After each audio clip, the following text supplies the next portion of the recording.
welcome inside the Midland Baseball Clubhouse. I've got a cast of characters here representing Midland Baseball. We drove down to Cincinnati or over to Cincinnati. I don't know how that works. We were in St. Louis. I guess it's down, right? Yeah. A little over. Over, down, same thing.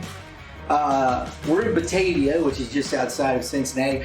Been out at the ballpark here watching these guys practice. They're getting ready for a tournament this weekend with Perfect Game. Been looking over the facility. Great facility, guys. Really impressed. I've got Bart Hackman with me here. Hammock. Mark Hopkins, Coach Hop. What did I say? Hackman, that's hands. What did I say? Hackman. That's all right. My bad. Or the hammer. I met these guys today, so we're okay. Mark Hopkins. Mark Hopkins. Dave Evans. See, it's better that way. I probably should have just done that, right? Yeah, we're good. And everybody knows Matt over here. He's been on the show with us talking baseball for quite a while. We got these guys around the table here to chit-chat about Midland baseball, baseball in general. Guys, thanks for coming on the show. We do appreciate it very much. Thanks for having us. We're going to start with the older gentlemen, okay? Because you look around here, I don't mean that bad. You look around here, look at the jerseys up here and the guys that have played in this program. And just when you go out here and you look at the list of Major League Baseball players, I didn't know. I'm looking at Zach Greinke.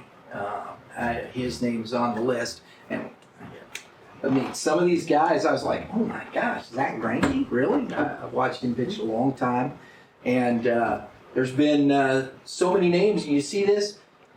How's that make, tell us a little bit about the feelings there and that kind of thought process as this program, you see these guys moving into the league there. Well, Coach Hayden started this program back in 1969. And it started as a little knothole team where, he coached his kids and he just really got into it. And as time went on in the 80s, he started putting together a 18-year-old team, 16, 17, 18-year-old.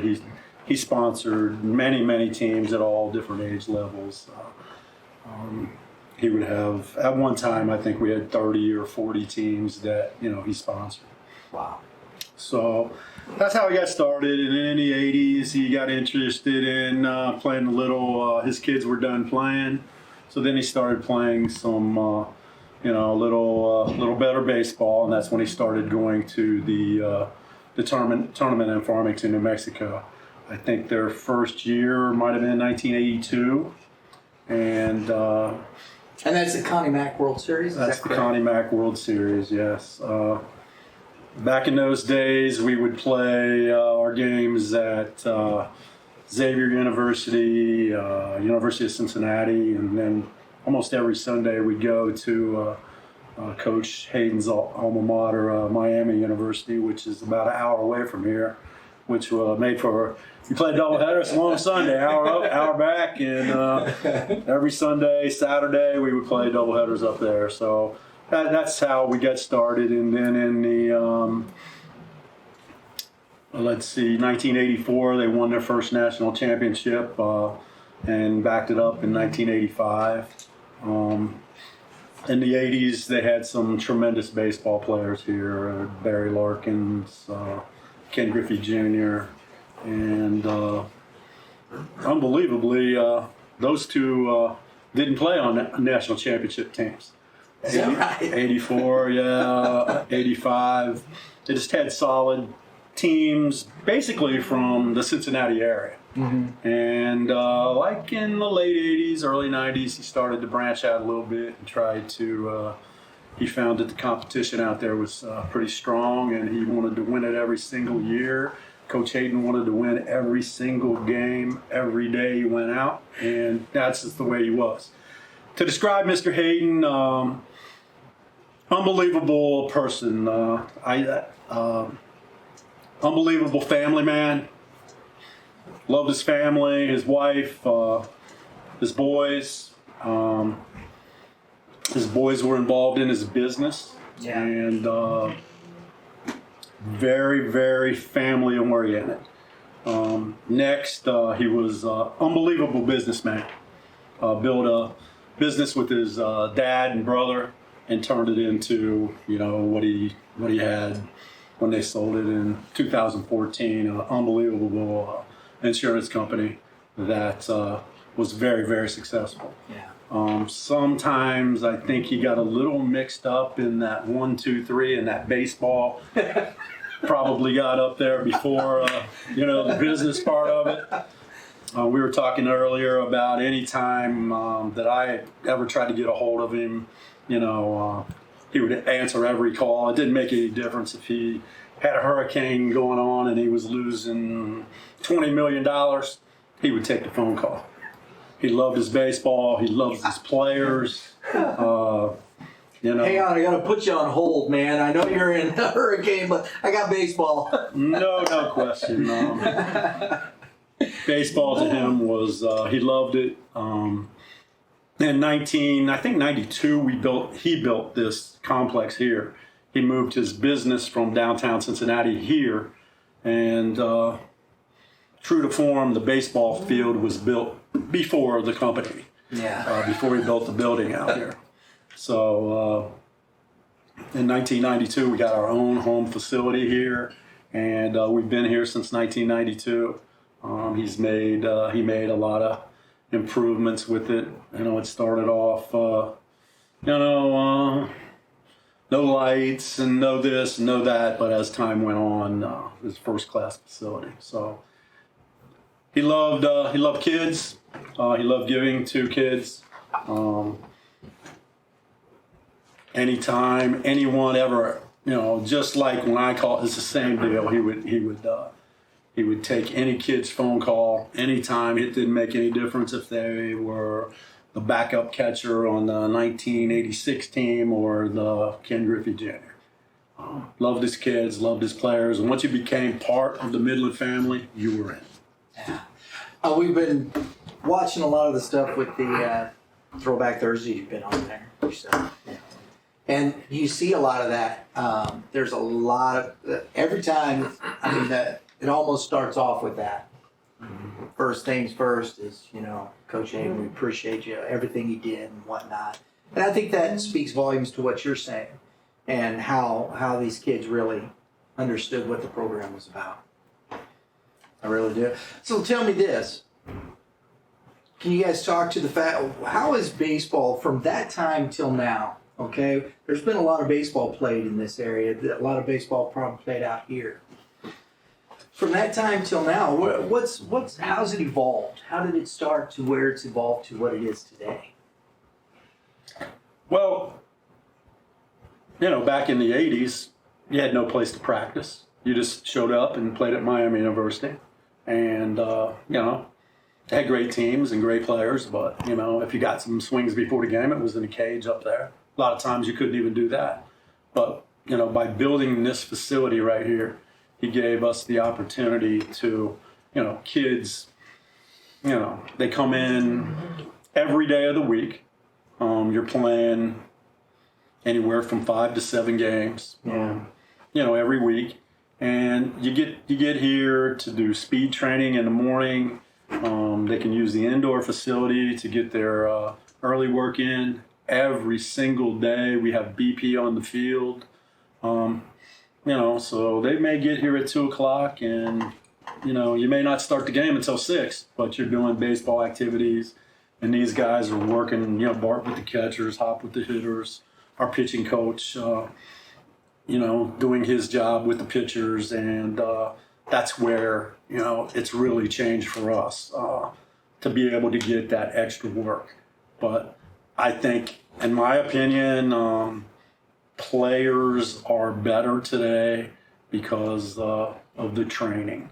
And kids are bigger, they're faster, they're stronger. You look at Major League Baseball players back in Bart's day in, the late 90s, if a guy threw 90 miles an hour, he was flamethrower. Right. Big deal. Yeah. And now, everybody throws 95. It's just crazy. But We don't know where it's going, but...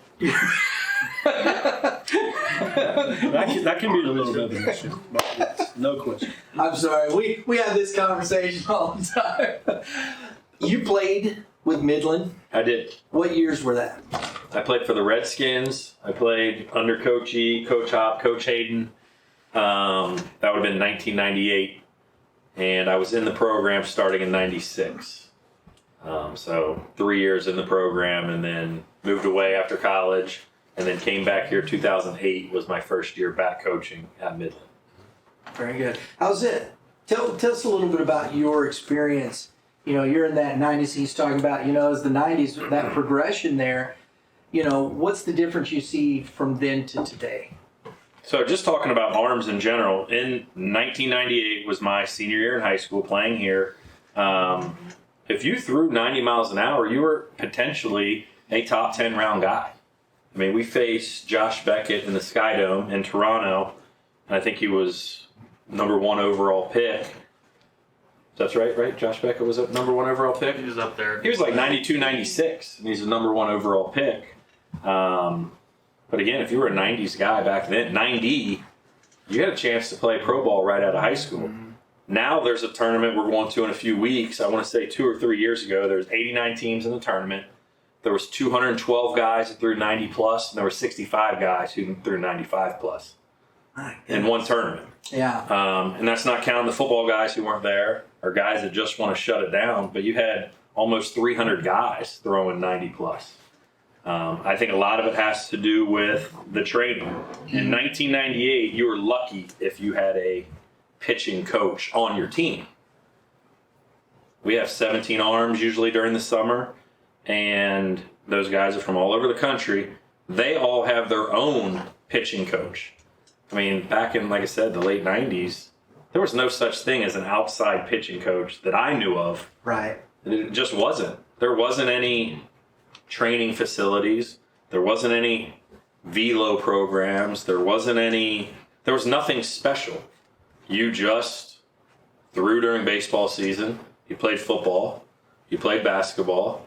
And when baseball started up after the first of the year to get ready for high school, that's when you picked up a baseball again. So these guys now, I mean, they're specifically training to throw harder. Yeah. Now, certain times, I don't know if it's right or wrong, but nowadays we watch TV and that's what matters. It does. Yeah, I agree. We were talking about we had Kevin Mulder on talking PBR. They did the future games just a few weeks ago. And there was 3 or 4 kids, and they're all 2023s. And they were 90 max and sitting, anywhere from 88, or I should say 86 to 89, in that range. So to me, you're talking about a kid that's a junior in high school throwing like that, and it's multiple kids, and it's all across that future games. And I think this goes to that point where you're looking at, in the 90s, that's a kid that's, draftable. And today, it's a junior in high school. That's crazy, isn't it? We have guys on our team right here during the fall that have touched 92, and they pitch at 87 to 90.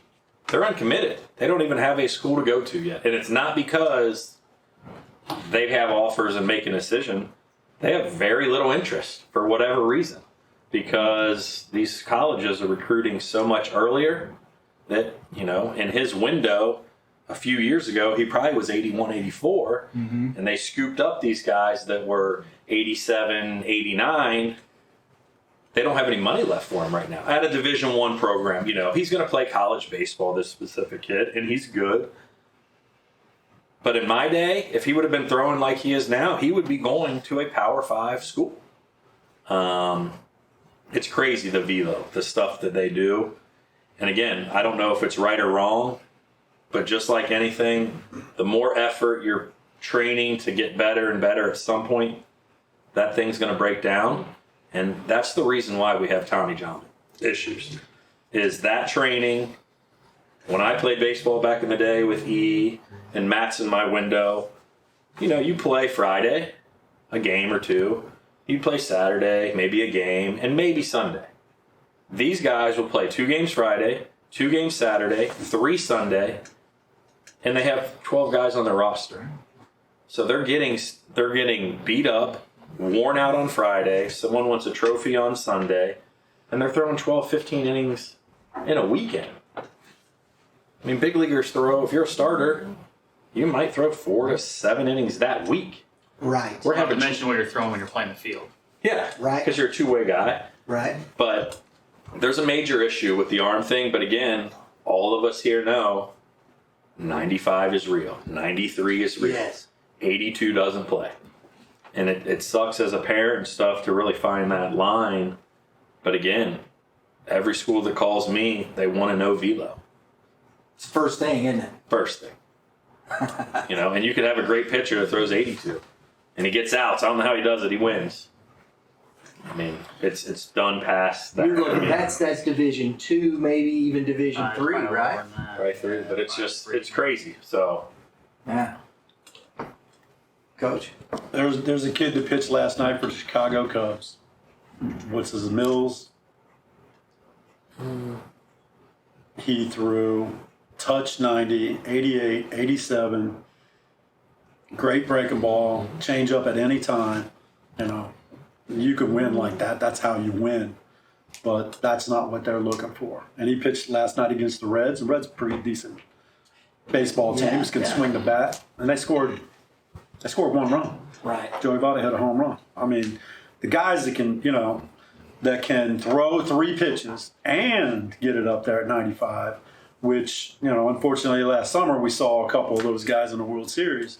When you have 3 pitches and you can throw a breaking ball and a changeup, that's when you have something. But the velo just by itself, heck, anybody hits it. Well, I find it interesting. I'm watching the Dodgers and Cardinals last night. And Adam Wainwright. Now I know Adam in his early was mid-90s, right? Yep. He's around there. Upper 90s. Yeah. Upper. I know he doesn't have that, but he's throwing 89. He might touch 90, but that curveball is still, he can throw it for a strike whenever he wants to. He throws that cutter off of that, and then the fastball. And, I mean, he beats one of the best teams in or the second best team in He baseball. was the pitcher of the month in the National League. He's pitching, and he's throwing 3 different versions of a curveball. Is there a way we get back to that? Is there a way back to some of that, or is it staying at this? it's staying. It is, because there's too many there's facilities that need to make money, and that's the way that you can do it. So the facilities aren't going anywhere. So these kids are going to keep training, and they're going to keep getting bigger and stronger and faster. You're going to have your fuse, but if Adam Wainwright today is pitching on this field and he's 18 years old with his stuff, I don't know if he's getting the shot. Or the guy from the Cubs last night that threw against the Reds, he's not getting the shot. Wainwright's been in the big 17 years. Right. He was throwing a breaking ball last night from 68 miles an hour to 84. He's just a specimen freak that is a grown man that can just do a lot of great stuff. Right. Greg Maddux. Right. He threw super hard at the beginning of his career. Yes, he did. But that guy wasn't, I don't know if he gets the same shot even getting drafted or in the Pro Bowl. Or they take a different route altogether, and they get there later because they're just mini-I, D2, D3, or JUCO, and then they get picked up because they're just winning games, and somebody takes a chance, and then they just continue to win. But, they may not get up there till they're 26 or 7 and spend, 5 years there maybe? Maybe. Yeah, there's Wade Miley that's had a great year for the Reds, touch 90, but he knows how to pitch, and that's the thing that. But those are the outliers, aren't they? Well, those are the guys that win, man. Those guys that can be 92, 93 with 3 pitches makes such a difference. Hop will tell you those those hitters that have to face those 3 pitches. It makes it tough. Makes it really tough. So let's bring Hop into this. We're talking. So let's switch gears a little. Let's talk some hitting, right? So we got all these guys throwing, fire, smoke, 98. How are we preparing these kids to see that? Can you even? Seeing your 0.4 of a second, maybe 0.3 of a second.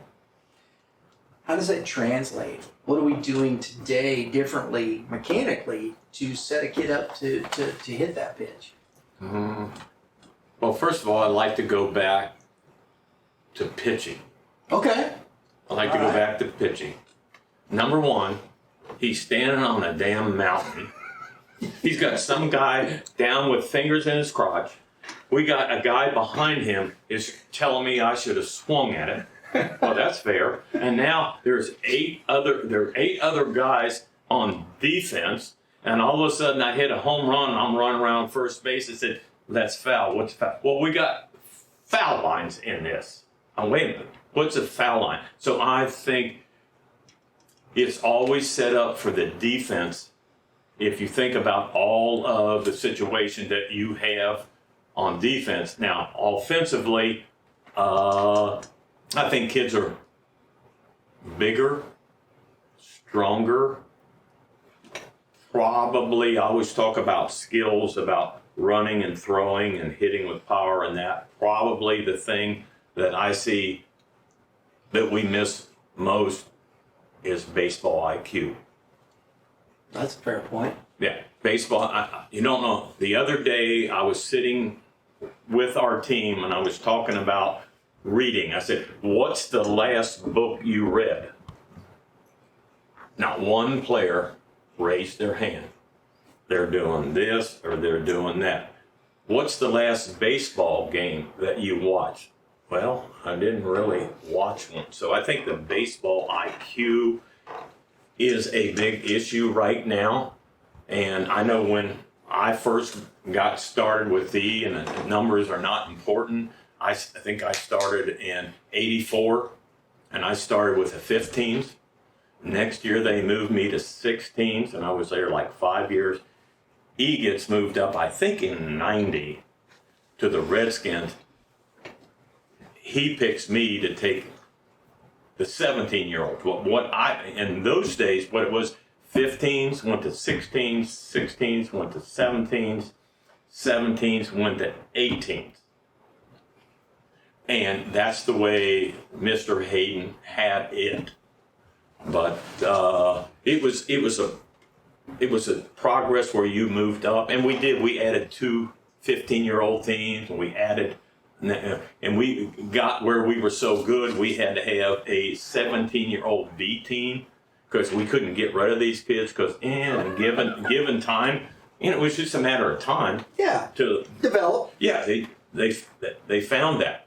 So as I moved up in '97, then I kind of figured it out. And we primarily, at that time, guys in our program moved up, but all of a sudden, someone said, we had a kid from Kentucky. Well, he lives in Covington, that's 20 minutes away, and we might have someone in Dayton, was 35 minutes away. And then all of a sudden, we got someone from Indiana, and the next thing you knew, we got someone from another town further away, and that's what I saw changed, where we went from more in-town players to more out-of-town players. And I'm not double ABC rules. I think right now, if there's 24 players, you have to have 14 from in the region, which if you draw a circle, and that'd be 500 miles, and then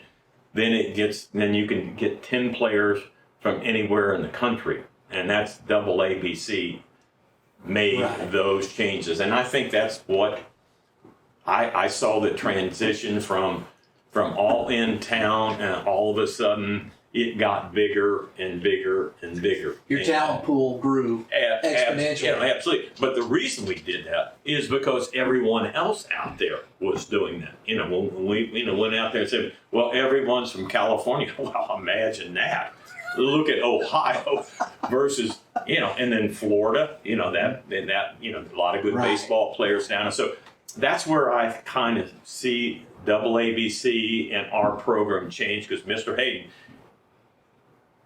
he didn't say enough. I can't say enough. If you never met that person, that's unfortunate. Right now, he started with a company of 12 people, and he built a building, and he always told me, he said, "You think pressure about hitting is? I got 4,000 people I work for, and they got 3 kids, and I get up every day and have to make the payroll." So that it's just the kind of person he was. And again, baseball IQ, but I'll tell you what, personality-wise, putting people in the right situation, that's why he was and is so successful. Very good. I like the baseball IQ reference, though. I love that because we were having this conversation on our show last couple weeks, talking about baseball IQ. I have another gentleman that comes on the show. We talk baseball. He's coached baseball. He's the current freshman and coach at Timberland, Mitch Thomas. We were talking about baseball, and that was his problem. He says, I don't know if I see these kids. You say something to them about the game, and there's this disconnect of being able to visualize it, see the game as it happens. Do you think there's an issue there as he brought that up? I think it's an interesting question. I mean, yeah. Well, I mean, again, we can say we had baseball IQ, but we didn't have a cell phone in our hand. Right? We didn't have every video game and app, and they have other things to do now. Even us. I mean, I'm sure you're on your phone and we do stuff, but they're not watching enough baseball. Right. But as we said, on Saturday afternoon, I'm at my training facility with my hitting coach or pitching coach or catching coach. When my day, it was Saturday afternoon, I have nothing else to do. I'm going to watch a game. Right. They're running around town. They have speed and agility trainers. You have personal trainers. So I can't really just say that it's their fault. No, I understand. Yeah. And back then we had no such thing as time limits when we played. Every tournament you go to, there's time limits now.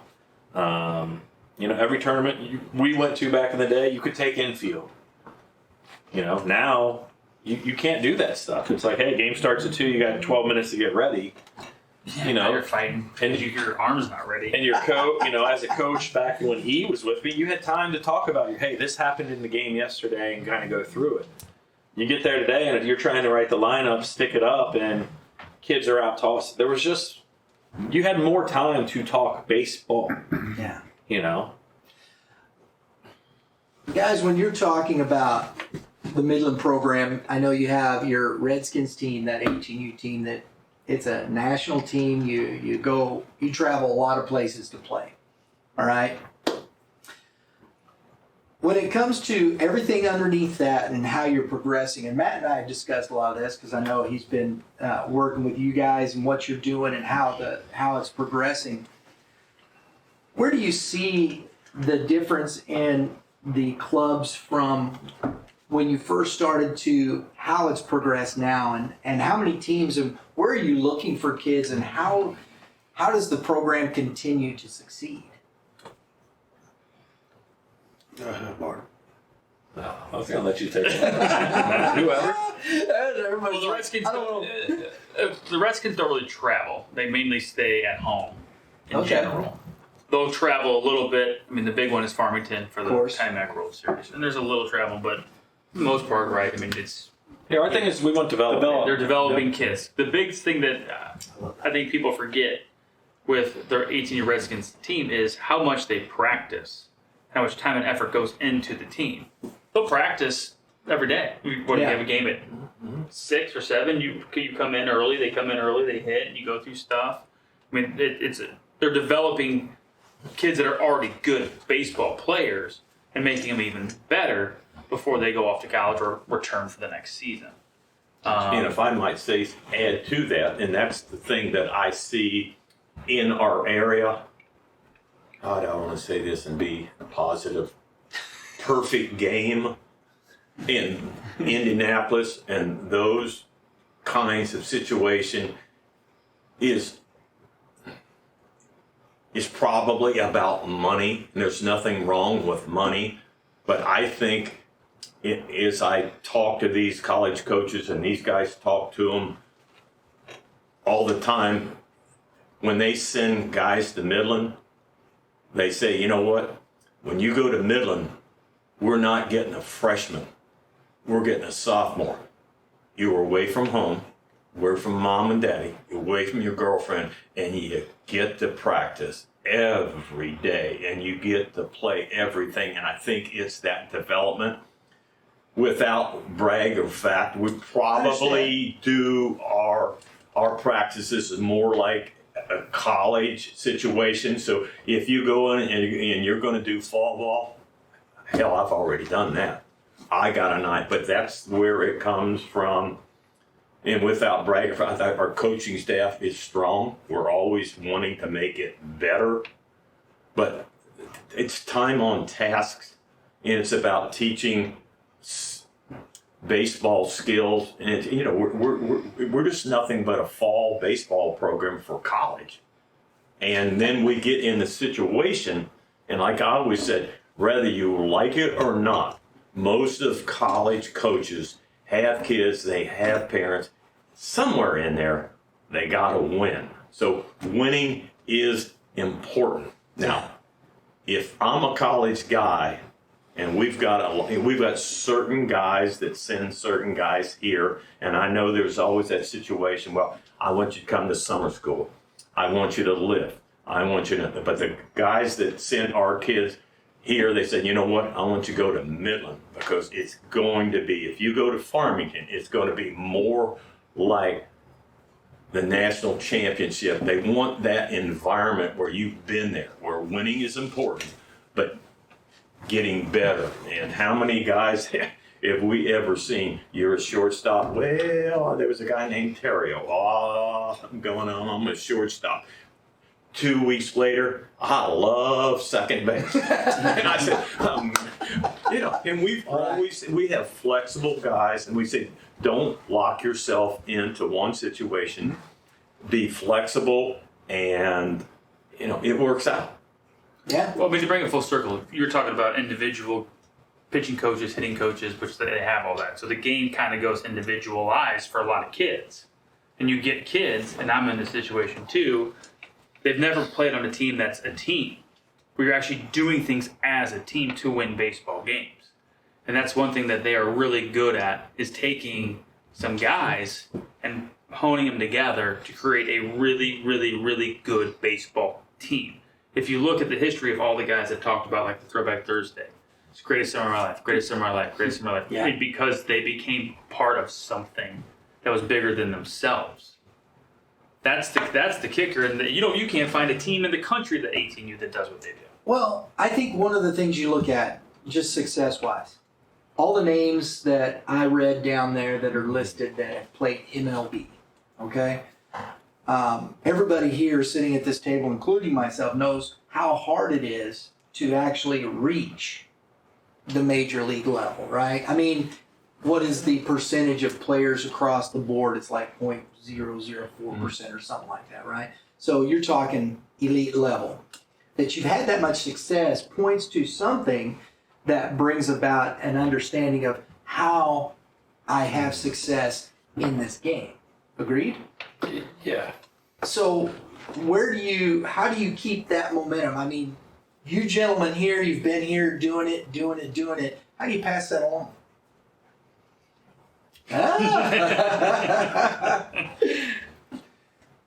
I mean, obviously that's a great question, but it's just, we've been very, very lucky to, we have a great base here in Cincinnati where we have a lot of really good players. Sure. And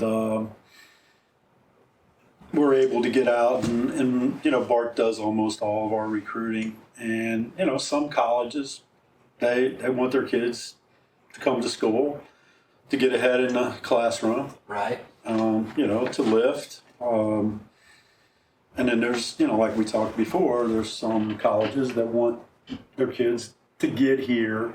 And, we have a lot of kids that come that, and their coach is not really sure, where he's going to be, if he's going to help them.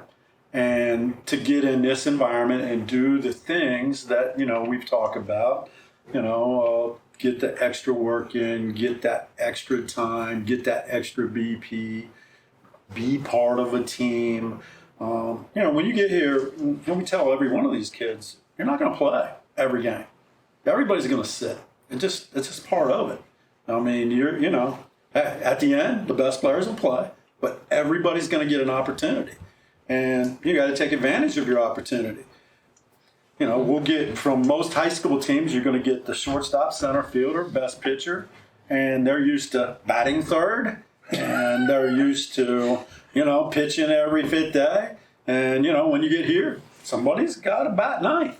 And most of the time in a high school situation, that kid is not batting ninth. He's batting 3 or 4 for him or leading off.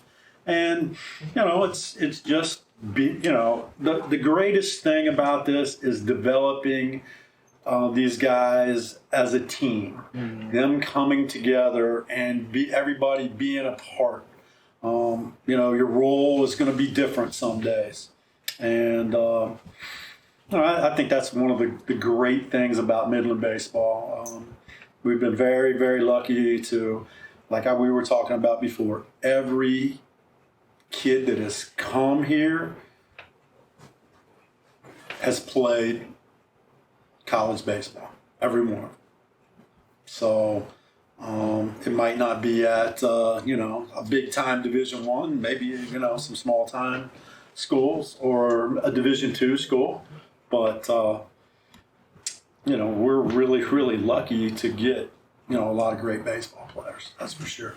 And molding them into a team, that's what makes it so much fun. Yeah.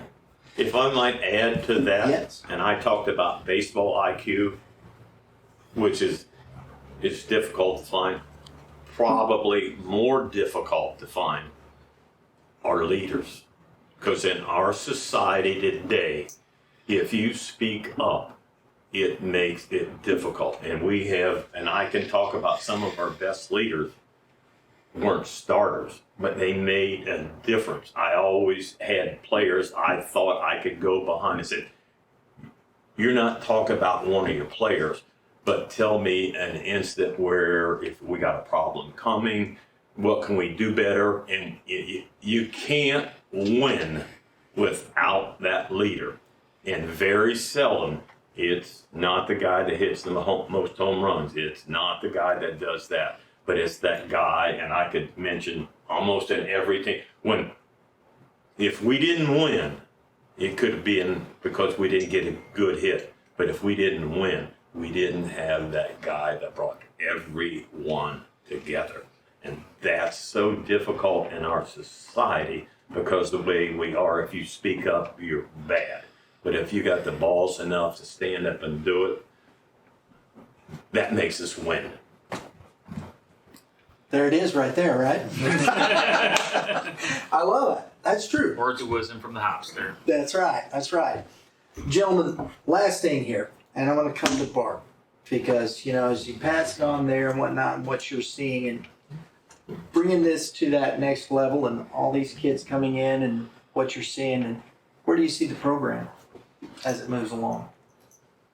Well, hopefully right where we are and just keep taking the steps forward. I mean, we get a lot of very, very good players here. That's a fact. But when you can spend 8 hours a day with them for 60 days, they have to get better. Right. I mean, we're not talking 2 hour time limit. I mean, 8 hours. We're getting here at 2 and they leave the field at 10 on a normal, everyday basis.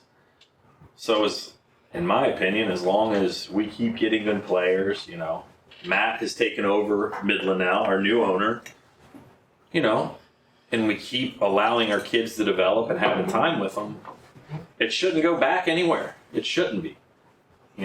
We just have to keep them progressing. Right. That's kind of my thing. Like, me and you did anything. I don't care if we start golf today, if you're good or not. But if me and you had 8 hours to golf every day, we're going to get better. Yeah, and at some point, our buddy's going to look at us and be like, you're actually pretty good. Yeah. So it's not rocket science why we're good. We get good players and we work really hard. But other teams don't have that luxury of having 8 hours a day. Right. They just don't. And hopefully, as long as everything keeps going, then we should always have a very, very, very high standard. I like that thought process, high standards, and as we were watching practice with you guys today, I've seen it in places, in pockets, but every time there was something going on, whatnot, there was a standard. Somebody saying something, no, this is the way we do, this the way we do, this the way we do, this the way we do. And that anything underneath that is unacceptable. And I think, as you were saying, that's tough in our society today. Sometimes that gets a little, but I think it creates that situation that helps you guys succeed, because there has to be a standard, because at the major league level, at the collegiate level, anywhere that you see quality success, there has to be a standard to meet, correct? Correct.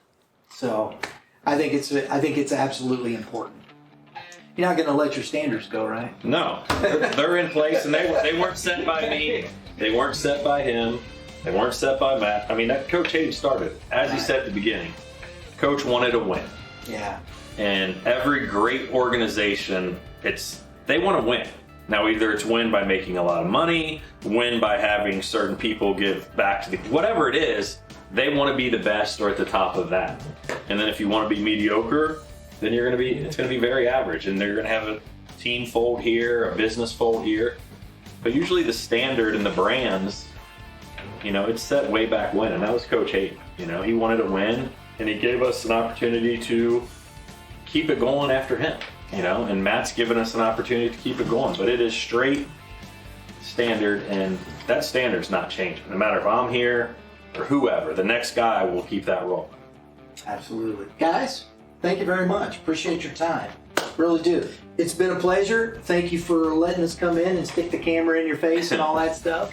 I know that's always fun. Hey, everybody, thanks for watching. Remember, hit that subscribe button. If you like what we're doing, you get more information like this from guys like this. This is what we want to try and do.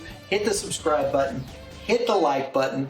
Remember, you pitchers, keep throwing strikes, and you hitters, what's the old saying, guys? Hit them where they ain't. He knows. Oh. Right? You want to see the ball, hit the ball. See the ball, hit the ball. I like that one too. Hit them where they ain't. We got see the ball, hit the ball. That's verse 2. We'll see you next time. Thank you.